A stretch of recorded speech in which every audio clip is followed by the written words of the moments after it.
জি 24 ঘন্টা Jack অলিবল studio থেকে আমি সব্যসাচী শুরু করছি পাঁচটা পাঞ্চ।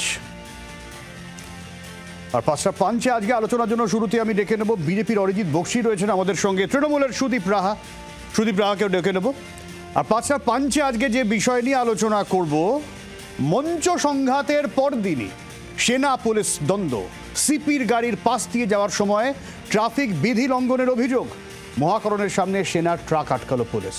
টানাপোড়েনের পর ট্রাক ছাড়লেও চালকের বিরুদ্ধে দায়ের হয়েছে এফআইআর, শুরু হয়েছে শাসক বিরোধী তরজাও। সোমবার ধর্মতলায় শাসকের মঞ্চ খুলে দেয় সেনা, জানি এখনো সরগরম রাজ্য রাজনীতি। এর রেশ কাটার আগেই সেনাকে ঘিরে নতুন বিতর্ক। এবার ট্রাফিক আইন ভাঙার অভিযোগে দ্বন্দ্বে জড়ালো সেনা ও পুলিশ। ঘটনার সূত্রপাত মঙ্গলবার সকালে মহাকরণের সামনে ট্রাফিক আইন ভেঙে বিপজ্জনক বাঁক নেয় সেনাবাহিনীর একটি ট্রাক।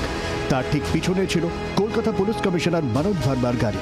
কোনো মতে ট্রাকের পাশ কাটিয়ে বেরিয়ে যায় কমিশনারের গাড়িটি। সঙ্গে সঙ্গে সেনা ট্রাক আটকান কর্তব্যরত ট্রাফিক পুলিশ। এই মুহূর্তে আমরা সেনাবাহিনীর একটি গাড়ি দেখতে পাচ্ছি, যে গাড়িটি ফোর্ট উইলিয়ামের দিক থেকে আসছিল এবং পাসপোর্টের অফিসের দিকে যাচ্ছিল। সেই গাড়িকে কলকাতা পুলিশের ট্রাফিকের তরফ থেকে আটকানো হয়েছে। ইতিমধ্যেই আমরা দেখতে পাচ্ছি হেয়ার স্ট্রিট থানার পুলিশের একটি গাড়িও তারা পৌঁছেছে, যেটা অভিযোগ এই গাড়িটি ডেঞ্জারাস ড্রাইভিং করছিল এবং তার পেছনে, এই গাড়ির পেছনেই কলকাতা পুলিশের কমিশনারের গাড়ি ছিল এবং যেহেতু বিপজ্জনকভাবে রান করছিল গাড়িটি, সেই কারণে গাড়িটি আটকানো হয়েছে। শুধু বিপজ্জনক বাকি নয়, পুলিশের দাবি বেশ কয়েকটি ট্রাফিক আইন লঙ্ঘন করেছে সেনার ট্রাক। কলকাতা ট্রাফিক পুলিশের যুক্তি, সেনাবাহিনীর ট্রাক ওই দিকের লেনে দাঁড়িয়েছিল, তাও আবার একেবারে বাঁদিক ঘেঁষে, যেখান থেকে এমনিতেও রাইট টার্ন নেওয়া ট্রাফিক আইন অনুযায়ী বেআইনি। তার থেকেও গুরুত্বপূর্ণ বিষয়, এখানে ওই লেন থেকে যে রাইট টার্ন নেওয়া যায় না, সেটা কলকাতা পুলিশ এখানে চিহ্ন দিয়ে পরিষ্কার বুঝিয়ে দিয়েছে। তার থেকেও যেটা গুরুত্বপূর্ণ বিষয়, ধরা যাক কোনো একটি গাড়ি রাইটার্স বিল্ডিংয়ের দিক থেকে এই দিকে আসছে এবং ডান দিকে টার্ন করে বিবাদীবাগের দিকে যাবে, তাকে কিন্তু এই দিকের লেন ধরতে হবে, ওই দিকের লেন নয়। খবর পেয়ে ঘটনাস্থলে যান ইস্টার্ন কমান্ডের সেনা আধিকারিকরা। হেয়ার স্ট্রিট থানায় সেনা পুলিশের মধ্যে বেশ কিছুক্ষণ আলোচনার পর ছাড়া হয় ট্রাকটিকে, যদিও ট্রাক চালকের বিরুদ্ধে মামলা রুজু করেছে কলকাতা পুলিশ। আমি তো অন্ততপক্ষে রাস্তাঘাটে চলাচল করার সময় কোনো সময় দেখিনি যে আর্মির গাড়ি বিপজ্জনক সীমার উপরে যাচ্ছে, যা সম্ভবই না ওই গাড়ির পক্ষে। ওই গাড়ি ব্যানার্জির কনভয় কত স্পিডে চলে? আমি কলকাতা পুলিশের সিপি, যার বিখ্যাত গোফের জন্য অনেকে তাকে চম্বলের দেখাতো বলতেন ওনার ব্যাচমেটরা, তাকে জিজ্ঞেস করতে চাই যে অভিষেক বন্দ্যোপাধ্যায়ের গাড়িটা কত স্পিডে চলে। সাধারণ মানুষের জন্য যে ট্রাফিক রুল, সেনাবাহিনীর জন্যও একই ট্রাফিক রুল। যদি এই ট্রাকের সঙ্গে পুলিশ কমিশনারের গাড়ির সংঘর্ষ হতো, তাহলে তার মৃত্যু পর্যন্ত হতে পারত।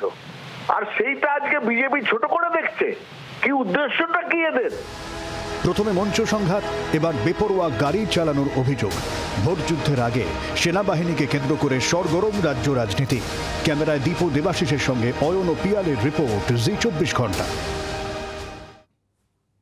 সুদীপ, সাম্প্রতিক অতীতে আমার মনে পড়ছে না সেনাবাহিনীর ট্রাককে এভাবে আটক করা বা থানায় নিয়ে যাওয়া। কালকের পরে যখন এই ঘটনা ঘটছে, তখন মানুষ কি দুয়ে দুয়ে চার করবে না? না, আমি প্রথমেই বলবো যে বিষয়টা তৃণমূল, বিজেপি, সেনা, রাজ্য, এখানে সংঘাতের কোনো প্রশ্ন নেই। বিষয়টা একেবারে ট্রাফিক আইন সংক্রান্ত ব্যাপার। গতকালকের ঘটনার পরে আজকের এই ঘটনাটা সম্পূর্ণ কাকতালীয়। এটার রাজনীতিকরণ করে দয়া করে ট্রাফিক আইনের যে বিষয়টা রয়েছে, সেই বিষয়টা তা সেক্ষেত্রে লঘু হয়ে যায়। আইনটা তো সকলের জন্য সমান। এবং আমরা খুব স্পষ্টভাবে কলকাতা পুলিশ যে ভিডিও পোস্ট করেছে আমরা দেখেছি, কিভাবে ভুলভাবে একটা ইউটার্ন নেওয়ার চেষ্টা, যেখান থেকে ইউটার্ন নেওয়াই যায় না।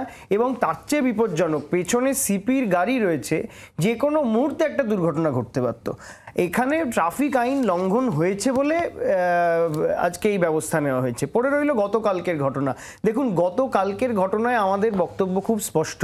সেনাবাহিনী আমাদের কাছে সবচেয়ে শ্রদ্ধার, তারা আছেন বলে আজকে আমরা নিরাপদে আছি। বিভিন্ন যুদ্ধক্ষেত্রে তারা যেভাবে জীবনের ঝুঁকি নিয়ে লড়াই করেন, তার জন্য প্রতিদিন প্রতি মুহূর্তে আমরা ভারতবাসীরা তাদেরকে কুর্নিশ জানাই। কিন্তু নক্কারজনক হলো যে বিজেপির সরকার তাদেরকে ব্যবহার করছে, রাজনৈতিক পারপাসে ব্যবহার করছে। কোন মঞ্চ ভেঙে দেওয়া হচ্ছে? এটা কোনো অন্য কোনো প্রতিবাদের মঞ্চ নয়। বাংলার বাঙালির অধিকার রক্ষার যে লড়াই, সেই মঞ্চটাকে ভেঙে গুড়িয়ে দেওয়া হলো, তছনছ করে দেওয়া হলো। এবং আমরা দেখলাম যে সেনাবাহিনী রাজ্যের মুখ্যমন্ত্রীকে দেখে পালিয়ে যাচ্ছে। এটা কি মানে এটা কি ইঙ্গিত বহন করে? আমরা সেনাবাহিনীর বিরুদ্ধে নই, আমরা সেনাবাহিনীকে ডিফেন্স মিনিস্টারের নির্দেশে, আজকে রাজনাথ সিং অমিত শাহের নির্দেশে সেনাবাহিনীকে মঞ্চ খুলতে ব্যবহার করা হচ্ছে। এটা দেশের লজ্জা। আচ্ছা, আমি আরেকবার ওই ছবিটা চালাতে বলবো, ট্রাকের ছবিটা। অরিজিৎ দা, আমরা দৃশ্যটা যদি দেখি আমি, তাহলে আমি দেখতে পাচ্ছি যে গাড়ি যেটা রয়েছে, আমি একবার প্লিজ চালাতে বলবো, যে গাড়িটা রয়েছে বাঁদিকে, ঠিক আছে? এই বাঁদিক থেকে গাড়ি আচমকা টান, তার গাড়িটার ডান দিকে কিন্তু একটা কালো গাড়ি ছিল, যেটা কিন্তু ওই এড়াতে গিয়ে আরেকটু ব্যাক খেয়ে যায়। ফলে আমি যদি রাজনীতিটা বাদ দিই, আমি যদি শুধু ট্রাফিক রুলটা দেখি, দেখো এই মুহূর্তটা টার্ন নিয়ে বেরিয়ে গেল, হ্যাঁ, তাহলে তো এটা তো ট্রাফিক রুল ভায়োলেশন টেকনিক্যালি। না, আমি তৃণমূল মুখপাত্র সুদীপ দুটো কথা বললো, তার প্রথমটার সাথে আমি একদম একমত যে ট্রাফিক রুলের যদি ভায়োলেশন হয়ে থাকে, সে যেই হোক না কেন, আইনের পথ নেবে। এর মধ্যে তো সত্যি কথা, এর মধ্যে তো বিতর্কের কিছু নেই। কিন্তু দ্বিতীয় যে বিষয়টা যেটা বললো, যে রাজনীতিকরণ উচিত নয়, একজন মুখ্যমন্ত্রী মঞ্চ খোলা নিয়ে নবান্নের তার কাজ ছেড়ে এসে মাইক ফুঁকতে শুরু করলেন মেয়র রোডে এসে। কোন মঞ্চে দাঁড়িয়ে? যে মঞ্চের অনুষ্ঠান 24 ঘন্টা আগে হয়ে গেছে, যে মঞ্চটা যারা দায়িত্ব নিয়ে ওখানে মঞ্চ করার পারমিশন নিয়ে এবং মিলিটারি আধিকারিকদের কাছ থেকে তার উপযুক্ত যা ব্যবস্থাপনা সেগুলোকে ব্যবস্থিতভাবে করে ওখানে একটা প্রোগ্রাম করার কর্মসূচি নিয়েছিল, পারমিশন নিয়েছিল, 24 ঘন্টা কেটে যাওয়ার পরেও যখন তারা ডিসম্যান্টেল করলো না, তখন আর্মি বাধ্য হলো। কারণ কি, কালকে আর্মির মুখপাত্র কিন্তু খুব পরিষ্কার একটা কথা বলেছে যে 2 দিন ওখানে প্রোগ্রাম হলে, কোনো অনুষ্ঠান হলে, তার সেটা লোকাল আর্মির অথরিটি, ফোর্ট উইলিয়ামের অথরিটি তারা পারমিশন দিতে পারে। কিন্তু 2 দিনের বেশি যদি সেটা এক্সটেন্ডেড হয়, তাহলে মিনিস্ট্রি অফ ডিফেন্সের পারমিশন লাগে, কারণ তারা আলটিমেট কাস্টোডিয়ান। এটা একদম পরিষ্কার রুল। আমাদের কিছুদিন আগে শুভেন্দুদার নেতৃত্বে ওখানেই ওই চোর ধরো জেল ভরো অনুষ্ঠান সূচি হয়েছিল, এবং সেখানেও একই রকম প্রসেসের মধ্যে দিয়ে আমরা করেছিলাম। এবং যে মুহূর্তে প্রোগ্রাম শেষ হয়েছিল, তার 2 থেকে 3 ঘন্টার মধ্যে আমাদের যারা ডেকোরেটার্সের দায়িত্বে ছিল তারা এসে মঞ্চ ডিসম্যান্টেল করে দেয়। এবং সবচেয়ে বড় কথা হচ্ছে, কলকাতা পুলিশের যারা আধিকারিক তারা এসে ঘাড়ের উপর নিঃশ্বাস ফেলছিল, কখন খুলবেন কখন খুলবেন কখন খুলবেন। কিন্তু কালকে আমার একটা জিনিস যেটা সবচেয়ে অদ্ভুত লাগলো, যে বলছিলেন রাজনীতিকরণ ঠিক নয়। আচ্ছা, প্রোগ্রামটা কার ছিল বলুন তো? আমি তো সেটাই প্রথমে বুঝতে পারছিলাম না। আমি তো মাননীয়ার বক্তব্য, মানে মাননীয় মুখ্যমন্ত্রীর কথা শুনে প্রথমে ভেবেছিলাম বোধহয় ওটা পশ্চিমবঙ্গ সরকারের কোনো প্রোগ্রাম। তারপরে যখন ওই ব্যানারের ছবিটা আমার কাছে এলো, ব্যানারের ছবিতে কি লেখা রয়েছে? ব্যানারের ছবি, প্রোগ্রামটা কাদের? প্রতিবাদ আন্দোলন, তারিখ 30 ও 31 আগস্ট 2025, পশ্চিমবঙ্গ কিষাণ ক্ষেত মজুর তৃণমূল কংগ্রেস। নামটা মাথায় রাখতে হবে, পশ্চিমবঙ্গ কি কিষাণ ক্ষেত মজুর তৃণমূল কংগ্রেস। তাই আমি বুঝতে পারছি না, পশ্চিমবঙ্গ পুলিশ এই ক্ষেত মজুর তৃণমূল কংগ্রেসের আন্ডারে, না এই ক্ষেত মজুর তৃণমূল কংগ্রেস পশ্চিমবঙ্গ পুলিশের, কলকাতা পুলিশের আন্ডারে। কারণ কালকে যতক্ষণ পর্যন্ত মাননীয় মুখ্যমন্ত্রী ওখানে দাঁড়িয়ে ওই বিভিন্ন নাট্যসুলভ কথাবার্তা বলছিলেন, তার মধ্যে অন্তত 20 বার উনি বলেছেন আমাদের জানালো না, কলকাতা পুলিশকে বলা উচিত ছিল, কলকাতা পুলিশের আধিকারিকরা ছিল। আরে কলকাতা পুলিশের এটা ডিউটি। উনি বলছেন সৈন্যবাহিনীকে অপমান করা হয়েছে, কলকাতা পুলিশের ডিউটি কি ডেকোরেটার্সের হয়ে খুলে দিয়ে? তার মানে অরিজিৎ দা, তুমিও মানছো যে কালকের ঘটনা আজকের ঘটনার মধ্যে খুব একটা মানে মানে দুটোর মধ্যে লিঙ্ক নয়। লিঙ্ক কি কারণে আছে আমি সেটাই বলতে চাইছিলাম। জাস্ট এই দিকটাতেই আসি যে লিঙ্কটা কেন। কারণ যে জায়গাটা, যে ট্রাফিক সিগন্যালটার কথা দেখালেন, আমি আবারও প্রথমেই বলছি, কোনো ট্রাফিক ভায়োলেশন হলে আইন ভারতবর্ষের সবার জন্য সমান, তার কোনো অন্যথা হওয়া উচিত নয়। কিন্তু যে জায়গাটা দেখাচ্ছ, এখান দিয়ে আমি অন্তত হাইকোর্টে রেগুলার যাই, ওখান থেকে সারা বছর 365 দিন কন্টিনিউয়াস, যেহেতু ফোর্ট উইলিয়াম পাশেই রয়েছে, আর্মির গাড়ি, জিপ, ট্রাক চলাফেরা করে। আজ পর্যন্ত তো কখনো আমরা শুনিনি যে এমন ভায়োলেন্ট। সবচেয়ে বড় কথা হচ্ছে, যিনি ট্রাফিক সার্জেন্ট ছিলেন, আমি জানি না উনি এখন বক্তব্য বদল করবেন কিনা, উনি কিন্তু প্রথমেই বলেছিলেন যে গাড়িটা এমন কিছু স্পিডে চলছিল। আচ্ছা, আমার একটা বক্তব্য, আমি নিজে সিপিকে পাস করতে অন্তত প্রতি সপ্তাহে 2-3 বার করে দেখি। যেখান দিয়ে সিপি পাস করেন, তার আগে যারা ট্রাফিকের সার্জেন্ট সন্ত্রস্ত হয়ে দাঁড়িয়ে থাকে, ফটাফট গাড়িগুলোকে পাস করাতে থাকে, ফটাফট সিগন্যাল ক্লিয়ার করে। আচ্ছা, ওটা যদি সত্যি সিপির গাড়ি হয়, আগে পিছে কোনো এসকর্ট নেই, কোনো ট্রাফিক সার্জেন্ট নেই, ওটা আদৌ সিপির গাড়ি ছিল? এখান থেকেই মনে সন্দেহ হচ্ছে যে ঠিক কালকের ঘটনার কন্টিনিউয়েশন। আমি এই জায়গা থেকে সুদীপের কাছে যাব। সুদীপ, যেরকম অরিজিৎদা বললো যে এরকম হামেশাই হয়ে থাকে, দেখো সুদীপ, ট্রাফিক ভায়োলেশন বা ট্রাফিক কাকে কতটা ছাড় দেবো, দেখো আইন সবার জন্য সমান হলেও সুদীপ তুমি জানো যে কোনো সিগন্যাল হলে পুলিশের গাড়ি খুব একটা দাঁড়ায় না। এটা নিয়ে মুখ্যমন্ত্রী আমার মনে আছে বলেছিলেন যে পুলিশকেও ট্রাফিক মানতে হবে, কেউ মানে না, বেশিরভাগ ক্ষেত্রে মানে না, পুলিশ চলে যায়। আর্মির ক্ষেত্রে আমরা ধরে নিতে পারি এরকম কিছু বলা হয় না। কিন্তু প্রশ্নটা যেখানে অরিজিৎদাও তুলছেন যে কালকের পরে যখন এটা হলো, এটা বেনজির ঠেকছে না। আমি প্রথমেই বলি যে ইস্যুটা কিন্তু স্পিড নয়। আপনি যদি ওই রাস্তায় দেখেন, সেই ছবিটাও আমরা প্রকাশ করেছি যে ওখান থেকে কিন্তু রাইট টার্নটা নেওয়া যায় না, স্পিডের কারণে আটকে দেওয়া হয়েছে এরকম নয়, রাইট টার্নটা নেওয়া হয়েছে। অরিজিৎ দা ওখানে দাঁড়িয়ে পরের দিন থেকে ট্রাফিক পুলিশের ভূমিকাটা পালন করে দায়িত্ব নেবেন। আমি বললাম যে জায়গাটা দেখানো হলো, আমি বলছি সারা বছর আর্মির গাড়ি চলে, এখন টার্ন নেয় কি নেয় না আমি ট্রাফিক সার্জেন্ট নই, আমি জানি না। আমি বলছি বিগত 5 বছরে কখনো শোনা যায় পেছনে যে গাড়িটা ছিল সেই গাড়িটা যে কোনো মুহূর্তে দুর্ঘটনার কবলে পড়তে পারতো। ওটা মনোজ ভার্মার গাড়ি নাকি মনোজ সিং এর গাড়ি নাকি মনোজ রায়ের গাড়ি ম্যাটার করে না, ম্যাটার করছে যে ওখানে যেভাবে রাইট টার্নটা নেওয়া হয়েছে সেটা দুর্ঘটনাকে কোনো কারণভাবে দুর্ঘটনা এড়িয়ে গেছে গাড়িটা, না হলে একটা বড় দুর্ঘটনা ঘটতে পারতো। ট্রাফিক সিগন্যাল ব্রেক করা হয়েছে, তার জন্য আটক হয়েছে। পরে রইল ওনার পরের পার্ট যে কেন পুলিশকে, আমার বক্তব্য হচ্ছে আর্মির যদি পারমিশন না থাকে পুলিশকে জানাতে পারতো, আর্মিকে ব্যবহার করে মঞ্চের বাস তুলে না পুলিশ। আমার এটাই প্রশ্ন ছিল, আপনি প্রোগ্রামটা সরকারি প্রোগ্রাম ছিল কি? আপনি পুলিশের দায়িত্ব ডেকোরেটরসের হয়ে দড়ি খুলে দেওয়া? আপনার কলকাতা পুলিশ এই জায়গাতেই নামিয়েছেন আপনারা, হয়েছে? আপনি বলার সময় আমি ইন্টারাপ্ট করিনি, আপনি আমাকে আবার প্রশ্ন করবেন, আমি আবার উত্তর দেব। দ্বিতীয়ত হচ্ছে পুলিশকে জানানো হলো না কেন? পুলিশকে জানাতে হতো। 2 নম্বর কথা, মমতা বন্দ্যোপাধ্যায় কিন্তু মুখ্যমন্ত্রী হিসেবে এখানে যাননি। মমতা বন্দ্যোপাধ্যায় গেছেন তৃণমূল কংগ্রেসের সুপ্রিমো, তৃণমূল কংগ্রেসের নেত্রী হিসেবে। তার কারণ তার তৈরি করা দলের পতাকাটাকে, ঝান্ডাটাকে ফেলে দেওয়া হয়েছে, তার দলের ব্যানার ফেস্টুন ছিঁড়ে নামিয়ে দেওয়া হয়েছে, তার দলের মঞ্চকে ভেঙে দেওয়া হয়েছে, সেই জন্য নেত্রী মমতা বন্দ্যোপাধ্যায় গেছেন। আর আমি প্রশ্ন করলাম না আর্মি পালিয়ে গেল কেন, দেখে আর্মি তো সামনে কনফ্রন্ট করতে পারতো, আর্মি সেটা করেনি। আসলে মমতা বন্দ্যোপাধ্যায় এমন একজন আনপ্রেডিক্টেবল লিডার, যিনি রাস্তা থেকে রাজনীতি করতে করতে কিভাবে রাস্তায় আন্দোলনকে, প্রতিবাদকে গড়ে তুলতে হয় সেটা এই বয়সেও আমরা দেখলাম। যেন সেই 80-র দশকের, 90-এর দশকে মমতা বন্দ্যোপাধ্যায়ের যে আন্দোলনের চেহারা, সেই আন্দোলনের নেত্রীকে বাংলা আবার দেখলো। 3 নম্বর কথা হচ্ছে মঞ্চের পারমিশন। আমাদের তো সারা বছর ধরে প্রোগ্রাম রয়েছে, প্রত্যেক শনি রবিবার তৃণমূল কংগ্রেসের প্রোগ্রামের জন্য মঞ্চের পারমিশনটা নেওয়া রয়েছে। তাহলে কেন ওই মঞ্চটা খুলে দেওয়া হলো? আলাদা করে আর্মির কোনো প্রোগ্রাম ছিল? আর যদি খুলতেই হতো তাহলে কেন পুলিশকে বা যারা ওখানে তৃণমূল কংগ্রেসের হয়ে পারমিশন নিয়েছিলেন তাদেরকে কেন ইন্টিমেট করা হলো না? এটা হচ্ছে আমাদের প্রশ্ন। অদ্ভুত কথা। আমি তো যত দেখছি অবাক হচ্ছি, মমতা ব্যানার্জি এবং তার শিষ্যরা কিভাবে সত্যের অপলাপ করতে পারে। কি বললেন উনি যে সারা বছরের জন্য নাকি পারমিশন? আমি আপনাকে দাবি করে বলছি এরকম কোনো পারমিশন হয় না। আমি আপনাকে দাবি নিয়ে বলছি, যদি সুদীপ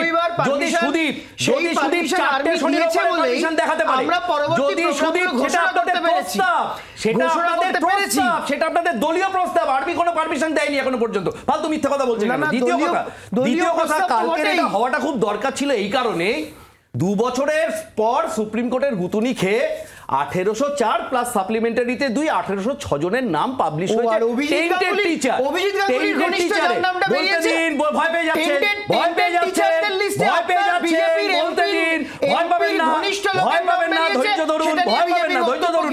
এবার 1806 যে লিস্টটা, তাতে কিন্তু সিরিয়াল নাম্বার 104, তাতে পরেশ অধিকারীর মেয়ে অঙ্কিতা অধিকারীর নাম দেখা যাচ্ছে। সিরিয়াল নাম্বার 1269 নির্মল ঘোষের পুত্রবধূ সম্পাদকের নাম দেখা যাচ্ছে। কিন্তু আমাদের বক্তব্য হচ্ছে যে 882 জনের যে তালিকাটা হাইকোর্টের রায়ের পর বাতিল হয়েছিল, যে তালিকাটা এসএসসি প্রকাশ করেছিল নন টিচিং স্টাফদের, তার মধ্যে 155 নম্বর সিরিয়াল, রোল নাম্বার 16081601032464 বৃষ্টি মুখার্জি, তাদের নামের এই নন টিচিং স্টাফদের তালিকাটা প্রকাশ হলো না কেন? আবার বক্তব্য হচ্ছে বিধায়ক খোকন মাহাতো, যার ছোট্ট আদরের ভাই বিধায়ক শ্রীকান্ত মাহাতো, যার আদরের ভাই খোকন মাহাতোর 284 নম্বর সিরিয়ালে নাম ছিল, সেই নামের তালিকাটা নন টিচিং স্টাফদের তালিকাটা প্রকাশ হলো না কেন? তার সাথে বক্তব্য যে আমতার মিনাখার টিএমসিএমএল উষারানী মণ্ডলের কন্যা বিনাতা মণ্ডল, যার চাকরিটা গেছে, তার নামটা এই লিস্টে নেই কেন? তার সাথে বক্তব্য ধনেখালির টিএমসিএমএল অসীমা পাত্রের ভাগ্নি রনিতা বারিক, তার নামটা নেই কেন? এই যে নাম নেই, এর থেকে নজরটা ঘোরাতে হবে তো। তাই মেয়র রোড থেকে দৌড়ে এসে একজন মুখ্যমন্ত্রী, যিনি হয়ে যাওয়া প্রোগ্রাম 31 তারিখ, 1 তারিখ চলে এলেন কেন? সেনাবাহিনী তার মঞ্চ খুলে দিচ্ছে। আরে খুলবে না কেন? সেনাবাহিনী কাস্টোডিয়ান। ওই এলাকা দিয়ে যখন আমরা পাস, শুনে নিন, ওই এলাকা দিয়ে যখন আমরা পাস করি, আপনি জানেন না হয়তো যে জ্যামার লাগানো থাকে আকাশবাণী থেকে মা ফ্লাইওভার অবধি, আমরা মোবাইলে টাওয়ার পাই না। আপনি ভয় পেয়ে যাচ্ছেন কেন? শুনুন না, আহা শুনুন না। সৌরভ শ্যাম হয়েছে, আপনি দুজন বিজেপি ঘনিষ্ঠ লোকের নাম বলে বলবেন, তার নাম গ্রেফতার করুন না। আরে গ্রেফতার করুন, চাকরি নিয়ে নিন। চাকরিটা কি সৌরভ শ্যাম দিয়েছে? আমি শুনেছি চাকরিটা কি সব বলাই শেষ হয়নি তো? আমার তো বলা শেষ হয়নি। শুনুন না, ওখানে যদি বিজেপির নেতার নামও থাকে, চাকরিটা কি বিজেপির নেতা দিয়েছিল? আচ্ছা শুনেন, সৌমেন কর ময়নার গজিনা গ্রাম পঞ্চায়েতের উপপ্রধান বিজেপির।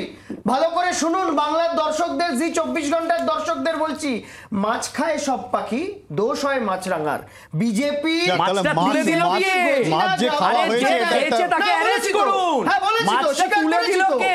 আমরা আশ্রয় প্রশ্রয় দেইনি। পুকুরে চারাটা শুনুন না, আপনার education minister Bratya Basu open মঞ্চে দাঁড়িয়ে বলছে তৃণমূলের ঝান্ডা ধরেছে, আমার কোটা চাকরিগুলো দেব না। কোন কোটা? ব্রাত্য বসু বলতে হবে কোন কোটা? লক্ষ্মী বিশ্বাস বীরভূম জেলা বিজেপির সাংগঠনিক কোষাধ্যক্ষ, তার স্বামী সুরজিৎ সরকার। নাম রিতেশ ঘোষ, বনগা সাংগঠনিক বিজেপির নেতা। নাম অনুপ কুমার মৃধা, উত্তর দিনাজপুরের জেলা বিজেপির সহ সভাপতি এবং 2021-এ বিজেপির প্রার্থী অসীম কুমার মৃধার ভাই অনুপ কুমার মৃধা। এই যে নামগুলো আপনাদের বললাম, এই নামগুলো টেন্টেড যে লিস্ট, সেই টেন্টেড লিস্টে বিজেপির নেতাদের ঘনিষ্ঠ। এবং আজ সকালে আমি আমার নিজের হ্যান্ডেল থেকে এবং তৃণমূল কংগ্রেসের বাকি কর্মীরাও করেছে, অভিজিৎ গাঙ্গুলির ঘনিষ্ঠ লোক, তার নামটাও এই টেন্টেড লিস্টে রয়েছে। এবার পরে রইল উনি যে কথা বলছেন, আমি বলছি তৃণমূল কংগ্রেস কাউকে আশ্রয় প্রশ্রয় দেয়নি, কিন্তু আপনারা যে বাবা ধোয়া তুলসী পাতা নয়, এই নামগুলো হচ্ছে তার প্রমাণ। এই নামগুলো হচ্ছে তার চাকরি দিয়েছে কি? চাকরি দিয়েছে এরা, টাকা নিয়ে চাকরি দিয়েছে এরা, চাকরি করেছে এরা। অ্যারেস্ট করুন যদি চাকরিটা ফেরত দেওয়া উচিত। আপনি বোধহয় পলিটিক্যালি কানেক্টেড নন, আপনি পলিটিক্যালি কানেক্টেড নন। আপনি কাল বিজেপি স্ট্যান্ডটা শুনেননি, রাজ্য সভাপতি সমীর ভট্টাচার্য বলেছেন যে যদি বিজেপির কোনো ঘনিষ্ঠ লোকের নাম থাকে যিনি অন্যায়ভাবে চাকরি পেয়েছেন, তাকে অ্যারেস্ট করুন, তার চাকরি খেয়ে নিন। কিন্তু উত্তর দিন, চাকরি দিল কে? তাকে গিয়ে বলবে, চাকরিটা দিল কে? শুভেন্দু অধিকারী দিয়েছেন। 2014 সালের পরে আপনার নেতা বলেছেন 200 নম্বর মেদিনীপুর, মালদা, পুরুলিয়া, সুদীপ চাকরি মমতা ব্যানার্জি টাকা খেয়ে দিয়েছে। 1600 চাকরি মমতা ব্যানার্জি সুদীপ 1800 মধ্যে 200 যদি শুভেন্দু দিয়ে থাকে, তোমাদের আলোচনা শুনে মনে হচ্ছে সবে মিলি করি কাজ, হারিজিতি নাহিলা। না না, ঠিক আছে, মধু খাবেন শুভেন্দু অধিকারী তৃণমূলে থেকে। ওখানে গিয়ে আচ্ছা সুদীপ আচ্ছা লাস্ট 2 মিনিট আছে। আচ্ছা লাস্ট 2 মিনিট, আচ্ছা র‍্যাপ আপ করুন। আচ্ছা গোটাই লাস্ট 2 মিনিট আছে। সুদীপ তুমি 1 মিনিট, অরিজিৎ দা 1 মিনিট, ঠিক আছে? অরিজিৎ দা নির্দিষ্ট বক্তব্য ছিল এই সমস্ত থেকে নজর ঘোরাতে কালকের ঘটনা। না না, তার কন্টিনিউশন আছে। নজর ঘোরাতে কালকের ঘটনাটা ঘটালো কি? বিজেপির নির্দেশে ঘটনা ঘটেছে। কোন মঞ্চটা ভাঙছেন? যে মঞ্চ থেকে আমরা মাতঙ্গিনী হাজরা, প্রীতিলতা ওয়াদ্দেদার, মাস্টারদা সূর্য সেন, নেতাজি সুভাষচন্দ্র বসু, রবীন্দ্রনাথ, কাজী নজরুল ইসলামের কথা বলছি, সেই মঞ্চটা ভাঙছে বিজেপি। এখান থেকে প্রমাণ হয় বিজেপি কত বড় বাংলা বিরোধী দল। যে বাংলা ভাষীরা প্রতিদিন বিজেপি শাসিত রাজ্যগুলোতে আক্রান্ত হচ্ছেন, বিজেপির প্রতিনিধি তিনি একজন বাঙালি। আমি তাকে অনুরোধ করব, দল মত রাজনীতি সবকিছু স্বীকার করুন যে বাংলার স্বাধীনতা আন্দোলনে সাভারকারের দল নয়, নেতৃত্ব দিয়েছিল সুভাষের বাংলা, এই রবীন্দ্রনাথের বাংলা, কাজী নজরুল ইসলামের বাংলা, মাস্টারদা সূর্য সেনের বাংলা। সেই বাংলা যখন বিজেপির হাতে লাঞ্ছিত, নিপীড়িত, নিগৃহীত হচ্ছে, তখন বিজেপির নেতারা মশাইবি করছেন, দিল্লির নেতাদের পা চাটছেন। দুর্ভাগ্যজনক। অন্তত ভালো লাগলো যে অন্তত আমাদের যে তৃণমূল মুখপাত্র ভাই সুদীপ অন্তত বলেননি যে কালকে ওই মঞ্চে নেতাজিকে মমতা ব্যানার্জি ফলের রস খাওয়াতে গেছিলেন। যাই হোক, সেটুকুনিতে থেমে গেছেন, এটাই ভালো। এখন বিষয়টা হলো যে কি উত্তর দেবো বলুন তো, যাদের এই মুহূর্তে এখন যিনি শিক্ষামন্ত্রী তিনি ওপেন ফোরামে মঞ্চে দাঁড়িয়ে বলছেন রোদে পুড়ে জলে ভিজে আমাদের দলের ঝান্ডাটা বহন করছিল, আমার কোটার চাকরিগুলো দেবো না। ওনার কোটা মানে ওনাকে তো ইমিডিয়েটলি মুখ্যমন্ত্রী যদি সত্যি সদর্থক ভূমিকা পালন করতেন, আপনি ইন্টারাপ্ট করছেন। মন্ত্রীর কোটায় চাকরি হয়তো। আরে কি বলছে মন্ত্রীর কোটায় চাকরি? এসএসসি কমিশনে কি বলছে? তৃণমূল মুখপাত্র অন রেকর্ড বলছে মন্ত্রীর কোটায় চাকরি হয়, এটাই তৃণমূল। তৃণমূল মুখপাত্র বলছে মন্ত্রীর কোটায় চাকরি হয়। ভাই, কোন মন্ত্রীর কোটা হয় না, কোন মন্ত্রীর কোটা হয় না, কোন মন্ত্রীর কোটা হয় না। তুমি যে হয় যেটা দুর্নীতির কোটা, দুর্নীতির কোটা, টাকার কোটা, টাকা খেয়ে 52 কোটি টাকা বান্ধবীর ফ্ল্যাটের তলায় লুকিয়ে ওই কোটার চাকরি হয়। দ্বিতীয় কথা যেটা হচ্ছে যে আমার সময় শেষ। অনেক ধন্যবাদ সুদীপ, অনেক ধন্যবাদ অরিজিৎ দা। ফিরে আসছি বিরতির পর, সঙ্গে থাকুন।